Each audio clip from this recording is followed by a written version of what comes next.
জোনাকি ভট্টাচার্য হয়ে আপনি প্রথমে ছিলেন আওয়ামী লীগ শাহবাগী, প্রথমে বামপন্থী, আপনি সিপিবি থেকে আপনি এই আপনি হুটহাট করে আপনি বান্দরের মতো লাফ দিয়ে আপনি একদম হেফাজত জামাত শিবির এই ধরনের আপনার ইসলামী পন্থায় কিভাবে আপনি চলে গেলেন না? মাইকিউর মানুষ এদেরকে আপনি দুইটা লেমন জুস দিবেন, দেখাবেন একটা লেমন জুস, কিন্তু চোখটা বন্ধ করে যখন লেমন জুসটা চুষতে আসবে আপনার বিচি ধরাই দিবেন, সে সারাদিন আপনার বিচি চুষবে।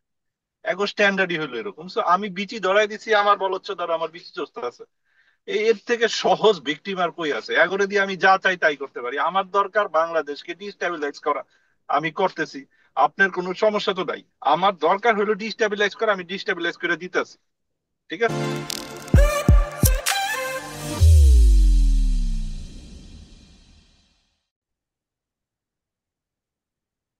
হ্যালো, আসসালামু আলাইকুম সবাইকে। প্রোগ্রেসিভ ব্যাফের আর একটা পর্বে আপনাদের সবাইকে স্বাগতম। আমাদের সাথে আজকে আছেন আমাদের অত্যন্ত অত্যন্ত জনপ্রিয় একজন অনলাইন ইনফ্লুয়েন্সার, ইউটিউবার,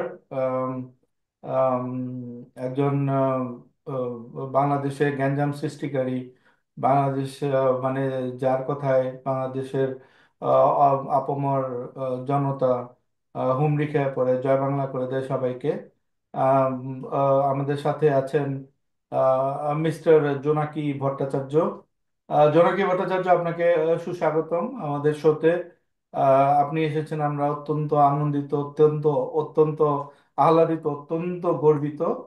আম, তো আমরা দেরি না করে শুরু করি। জোনাকিদা, আহ, ধন্যবাদ। এই যে আপনি আমাদের প্রথমে বলেন তো যে আপনি একজন জোনাকি ভট্টাচার্য হয়ে আপনি প্রথমে ছিলেন আওয়ামী লীগ শাহবাগী, প্রথমে বামপন্থী, আপনি সিপিবি থেকে আপনি এই আপনি হুটহাট করে আপনি বান্দরের মতো লাফ দিয়ে আপনি একদম হেফাজত জামাত শিবির এই ধরনের আপনার ইসলামী পন্থায় কিভাবে আপনি চলে গেলেন?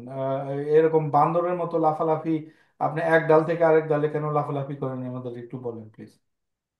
শুনেন, আমি কোনো ইসলামী পন্থায় টন্থায় যাইনি। বাঙালি মুসলমান হইলো পৃথিবীর সবচেয়ে কম আইকিউর মানুষ। এদেরকে আপনি দুইটা লেমন জুস দিবেন, দেখাবেন একটা লেমন জুস, কিন্তু চোখটা বন্ধ করে যখন লেমন জুসটা চুষতে আসবে আপনার বিচি ধরাই দিবেন, সে সারাদিন আপনার বিচি চুষবে। এগো স্ট্যান্ডার্ডই হলো এরকম। So, আমি বিচি ধরাই দিছি, আমার বলচ্চ দ্বারা আমার বিচি চুষতে আছে। এর থেকে সহজ ভিকটিম আর কই আছে? এগোরে দিয়ে আমি যা চাই তাই করতে পারি। আমার দরকার বাংলাদেশকে ডিস্টেবিলাইজ করা, আমি করতেছি। আপনার কোনো সমস্যা তো নাই। আমার দরকার হলো ডিস্টেবিলাইজ করা, আমি ডিস্টেবিলাইজ করে দিতেছি। ঠিক আছে, এইটাই আমার কাজ। আর এইটা এটা এটা এটা আমি ওরাই আমাদেরকে সুবিধা করে, আমার সুবিধা করে দিতেছে এটা করার জন্য। বুঝছেন না? হ্যাঁ হ্যাঁ, বুঝতে পারছি। তো আপনার যে এই যে এই যে আপনি আপনি এত আপনার অনলাইনে এত জনপ্রিয়তা, তারপর আপনার ইসে কিন্তু আপনি এরকম মানে আপনি কথায় কথায় মানুষের উপর এত খেপে যান কেন? আপনি মানুষকে মানে খুব বিশ্রী ভাবে আক্রমণ করেন এরকম আপনার মানে, আবার কেউ আপনাকে একটু প্রশংসা করলে আপনি মানে গলে যান এরকম, মানে ম্যান চাইল্ড টাইপের আপনার একটা এত, আপনি বয়স্ক একজন মানুষ, তারপর আবার আপনি আম, খালি শরীর দেখায় এবার মেয়েদেরকে, এই ধরনের ম্যান চাইল্ড টাইপের আপনার মানে কারণটা কি আপনার? এই ধরনের আচরণের কারণটা একটু বলবেন? আপনি একটা জিনিস বুঝতেছেন না। আমি হইলাম গিয়ে খুবই ভিতরে, আমি খুবই বনারেবল একজন মানুষ। আমার ভিতরে প্রচুর শঙ্কা, ভয়, তারপর হলো গিয়ে সেলফ পিটি, তারপর ইনফিউরিটি কমপ্লেক্স দিয়ে ভরা। তো এখন যদি কেউ আমারে কিছু বলে, আমার এমনি আমি ইনফিউরিটি কমপ্লেক্সে ভুগি, এমনি আমি সেলফ পিটিতে ভুগি। এগুলি আমার যখন কেউ বাজে কথা বলে, আমার তো মনে হয় যে আমি যেটা আমার সম্পর্কে যে খারাপ ধারণাটা পোষণ করি ওটা বুঝি সবাই জানি না গেছে। আমি যে একজন ফেক মানুষ, যে আমার যে চলাবলা কথাবার্তার মধ্যে আমি যেরকম একটা ভাব নেই, আমি যে সেরকম একটা মানুষ না। ঠিক আছে। এইটা তো মানুষজন বুঝা ফেলাইবো। এটা বুঝা ফেলাইলে সমস্যা না। এই তখন আমার মাথাটা যায় গরম হইয়া, তখন আমি একেবারে সরাসরি প্রচন্ড আক্রমণ করে বসি। এডিটর সাহেব গুলির আওয়াজ দেন, গুলির আওয়াজ।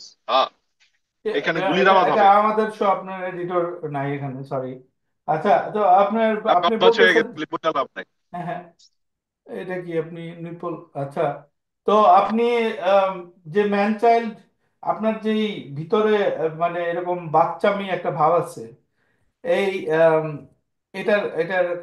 এই মানে এটা আপনি কি আপনি দূর করতে পারেন না যে আপনার মানুষকে আপনি আহ, আপনার তো মিলিয়ন মিলিয়ন ফলোয়ার, আপনার এত ফলোয়ার, এত ভালোবাসে মানুষ আপনাকে, আপনি আপনি ভালো হতে পারেন না, ভালো হতে আপনার মানে কত টাকা লাগে? আপনার আগে বুঝতে হবে আমার উদ্দেশ্যটা কি। আমার উদ্দেশ্য হলো একটা গ্যাঞ্জাম লাগানো, ঠিক আছে? আমি আমার অকাত বুঝি না। আমি অনলাইনের মানুষ, আমি অনলাইনে থাকবো। আমি আমি হলাম একটা সাপোর্টিং এলিমেন্ট, আমি তো মূল চরিত্র না। মূল চরিত্র হইলো মাঠের রাজনীতিবিদরা, মাঠের খেলোয়াড়রা। আমি অনলাইনের লোকজন হলো পার্শ্ব চরিত্র। কিন্তু আমার মধ্যে প্রচুর খায়েশ জাগছে, ঠিক আছে, যে আমি মূল চরিত্র হব। যেহেতু আমি মূল চরিত্র হইতে পারতাছি না, যতদিন আমি পারবো না ততদিন আমার কাম হইলো বাংলাদেশে ডিস্টেবিলাইজ করা, কন্টিনিউয়াসলি গ্যাঞ্জাম লাগায় রাখা। এই গ্যাঞ্জামের ভিতর দিয়া যদি কোনো হানে একটা সিঁড়ি তৈরি হয়, ওই সিঁড়িতে আমি ঢুকে যাবো, বুঝছো? আপনাকে উপদেষ্টা পদ দিলে আপনি নিবেন? আমারে তো কেউ ছাড়ছে? আমাকেও তো কোনো কথাই তারা শুনে না। উপদেষ্টা পদ কই থেকে আইব? আমারে বলেন, আমাকেও কোনো তো কথাই তো আপনি তারা শুনে না। উপদেষ্টা পদও চান, আবার আপনি ফ্রান্সে থাকতেও চান, আপনি আবার ফ্রান্সের নাগরিকত্ব চান, আপনি কিভাবে মানে দুইটা করবেন? ফ্রান্সে থেকে আপনি উপদেষ্টাগিরি করবেন? এইসব কথাবার্তা বইলা কোনো লাভ নাই। শোনেন, আমি আবার বলতেছি, আপনার বুঝতে হবে আমার কাজ হইলো গ্যাঞ্জাম করা। আমি কন্টিনিউয়াসলি গ্যাঞ্জাম করে যাব, ঠিক আছে? দেখেন, আপনি আমার স্ট্যান্ডার্ড আর এই বাংলাদেশি মুসলমানদের স্ট্যান্ডার্ড তো এক না। আমি চপস্টিক দিয়া ভাত খাচ্ছি, বাংলাদেশি ভাত ফ্রান্সে বৈশা জাপানিজ চপস্টিক দিয়া খাচ্ছে। আচ্ছা, তো জোনাকিতে আপনার একটা ইম্পর্টেন্ট কোশ্চেন, আমাদের সবাই, সব যারা আমাদের দর্শকরা আছে ওনারা বলতেছিলেন যে আপনার হৃদয় ঘটিত ব্যাপারে, আপনার নাকি একজন আপনার দীর্ঘদিনের মানে সাথী যাকে আপনি বিয়ে করছেন, আম, এবং এটা নাকি সিপিবি আপনাকে জোর করে ধরে বিয়ে করে দেওয়া হয়েছিল। এরপর আপনি ইউরোপে যাওয়ার পর একটা প্রেমে পড়েন, এবং তখন আপনি খুব ভালনারেবল সিচুয়েশনে মানে থাকেন। আপনি এটার ব্যাপারে কিছু বলবেন আমাদের? এগুলা কি এইসব ব্যক্তি, হ্যাঁ, হ্যাঁ, কি এগুলা? বেলুন বেলুন বেলুন, হ্যাঁ, হ্যাঁ। Simple balloon. বেলুনের কোম্পানির নাম হইলো ডুরেক্স। ডুরেক্স কোম্পানি বেলুন, আর হ্যাঁ, মাঝে মাঝে বেলুন তো লাই, আপনি বলেন বুঝছেন? আপনার হৃদয় ঘটিত ব্যাপারে আপনার আর অনুভূতি। এটা অনেকে বলে, কথা বললেই তো সত্য হয়ে যায় না। আপনি এটা বুঝতে হবে, সব কথা কি সত্য নাকি? আর আমরা এলাম বিখ্যাত লোকজন, আমাদেরকে নিয়ে লোকজন অনেক আজে বাজে কথাবার্তা বলবে। এগুলি হবে, এগুলি এখন বইলা লাভ নাই। এই মানুষ বাজে কথা বলবে, এই বাজে কথা নিয়ে আমরা কি করব বলেন? এটা আমাদের কিচ্ছু করার নাই। তো এগুলা কি সত্য না যে আপনি ইউরোপে যাওয়ার পর একটা প্রেম করছিলেন, এবং এটা তো সবাই জানে, এবং আপনি তাকে প্রপোজ করছিলেন, এটা সেটা অনেক আপনার কিছু? একটা জিনিস বুঝতে হবে, আপনি তো খেয়াল করছেন যে আমাকে এই পিনাকি ধরলে 18 ঘা। আমি সব সময় বলি, এই পিনাকি যারা যারা ধরে সবাই শেষ হয়ে যায়। পিনাকির বিরুদ্ধে যে টু শব্দ করছে আপনার তারে নাম কিন্তু তো আমি জোনাকি, আপনি জয় বাংলা পিনাকি করে দিই। কোথেকে আসলো? পিনাকি আর জোনাকি? সরি, সরি, জোনাকি। এই জোনাকি আপনার একটা, এই ফাঁকে একটা কথা বলে নেই। ছোটবেলা আমার যখন জন্ম হয়, হ্যাঁ, আমার পুটকির মধ্যে প্রচুর কারেন্ট ছিল। তখন তারা এমন একটা প্রাণী খুঁজতেছিল যার পুটকির মধ্যে কারেন্ট থাকে, তখন আমার নাম রাখছে জোনাকি। যাই হোক, আসল কথায় ফিরত আসি। এই হ্যাঁ, জোনাকির সাথে যারা যারা গ্যাঞ্জাম করছে তারা কিন্তু সব জয় বাংলা হয়ে গেছে। শেখ হাসিনা পর্যন্ত জয় বাংলা হয়ে গেছে। কিন্তু ইউরোপে একজন সায়েন্টিস্ট বা একজন এই ধরনের মানুষ আছে, সে কিন্তু আমাকে সকাল বিকাল ফেসবুকে চোদে, কিন্তু আমি তার নাম নেই না। নাম নিলে চাকরি থাকবে না। হ্যাঁ, হ্যাঁ, বুঝতে সবার পারছি। লগে মামদোবাজি চলে না। আজকে কইয়া দিলাম, কাইটা দিয়েন। ঠিক আছে। এডিটর সাহেব, জি, কাইটা দিয়েন। হ্যাঁ, হ্যাঁ।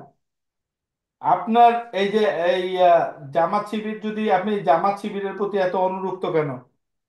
এটা আমাদের একটা বড় প্রশ্ন আছে যে আপনি তো একজন আহ, আপনি আপনি ভট্টাচার্য মহাশয়, আপনি জামাত শিবিরের আমির, আনারারি আমির হিসাবে অনেকে আপনাকে বলে।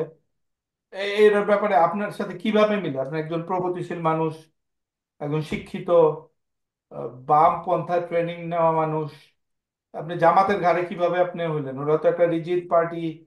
এবং আপনার আমি জিনিসটা বুঝায় বলি, আমার হাতে দুইটা জিনিস দেখতে পাচ্ছেন, একটা হইলো গিয়া এই যে এটা হইলো গিয়া একটা জুতা ব্রাশ করার কালি, আর এটা হইলো একটা আস্ত জুতা।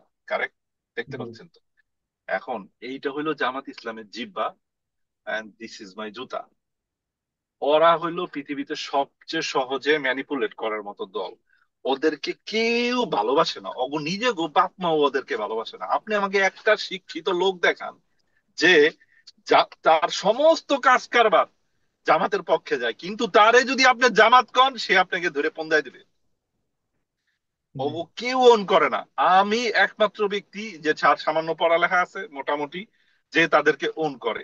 তারা আমার কাছে জীবন দিয়া ফালায় আমার জন্য। আমি জি, যদি কালকা কই যে 5,000 জামাতে গিয়ে অমুক রে পিটায় আসেন, তারা নাইমা পিটায় আসবে। জামাত, দেখেন একটা মজার জিনিস বুঝার চেষ্টা করেন। আমার বুদ্ধিতে চললা জামাতের কত উপকার হয়েছে। আপনি 80-র দশক 90 দশকের পত্র পত্রিকা ঘাটলে দেখবেন শিবির খালি ওই জায়গায় রক কাটে, ওই জায়গায় পিটায়, ওই জায়গায় মারে সমস্ত ভার্সিটি গুলিতে। আমার বুদ্ধিতে জামাত 4-5টা ছোট ছোট বিভিন্ন রকম দল করছে। সামনে শিবির আর কাউকে মারবে না। এই দলগুলা কি?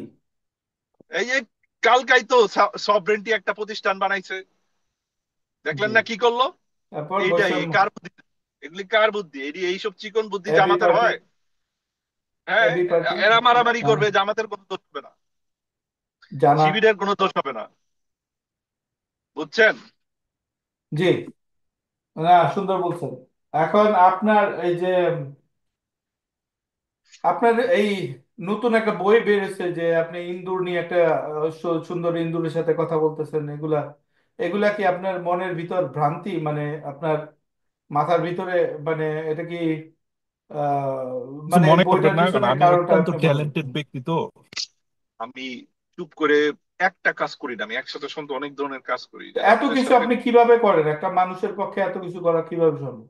আপনি চাকরিও করেন, আবার ইউটিউব চালান প্রত্যেক দিন, আবার সারা দিন রাত ফেসবুকে পড়ে থাকেন, আবার আপনি মানে গ্যাঞ্জামও করেন, আবার শত শত মানুষের সাথে কথা বলেন, এত কিছু কিভাবে করেন আপনি? বুঝেন, পিনাকি শুধু পিনাকি না, পিনাকি একটা আর্মির নাম, ঠিক আছে? আর বাংলাদেশে দুইটাই দেশপ্রেমিক, মিলিটারি আর জামাত ইসলামী। বুঝতে পারছেন? আর আমি হইলাম জামাত ইসলামীর লোক। যা বুঝার বুঝ জানেন, পিনাকি একলা না, পিনাকি পুরাপুরি একটা আর্মি। জি। আপনার কি কোনো ভুল স্বীকার করবেন আপনি কোনো ব্যাপারে? আমরা শেষ পর্যায়ে চলে আসছি আমাদের ইন্টারভিউ। আপনি যে কি সব কথাবার্তা বলেন, ভুল আমি কেন স্বীকার করব?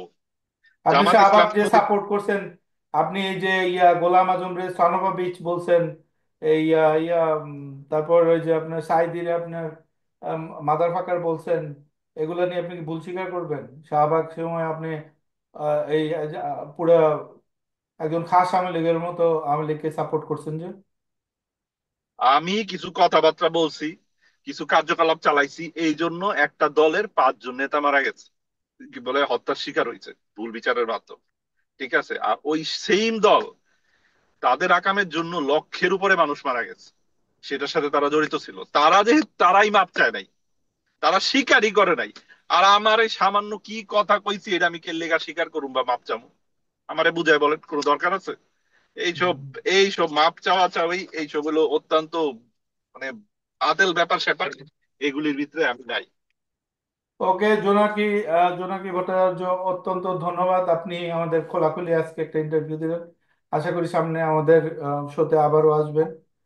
Thank you so much. আপনাদের যদি কিছু বলার থাকে আমাদের দর্শককে বলতে পারেন, আমরা শো এখন শেষ করে দেবো। আমার বলার কথা একটাই, যে এডিটর সাহেবরে বইলা দিতেছি যে দেখেন, ভিডিও ঠিক মতো এডিট করবেন, আর জায়গায় জায়গায় গান লাগাইবেন, চাক বুম চাঁদ দি রাতে, রিলেভেন্ট হওয়া লাগবে না। ঠিক আছে? ওকে, তারপর কাউয়ার সাউন্ড দিবেন, রিলেভেন্ট হওয়া লাগবে না, আর খালি সিল মারবেন, খালি ট্যাগ দিবেন। সবাই জায়গায় যাই যে মির্জা বয়ে আছে, মির্জার মুখের মধ্যে একটা শাহবাগী ট্যাগ দিয়ে দেন, যদিও আমি অরিজিনাল শাহবাগী, তো কি হয়েছে? ট্যাগা ট্যাগির মজাই আলাদা, এটাই হলো শেষ কথা। ট্যাগ চোদাও। ওকে, ওকে। ঠিক আছে জোনাকি ভট্টাচার্য, ধন্যবাদ। দর্শকদের সবাইকে অসংখ্য ধন্যবাদ, আপনারা ভালো থাকবেন। Thank you so much. আপনাদেরকেও ধন্যবাদ।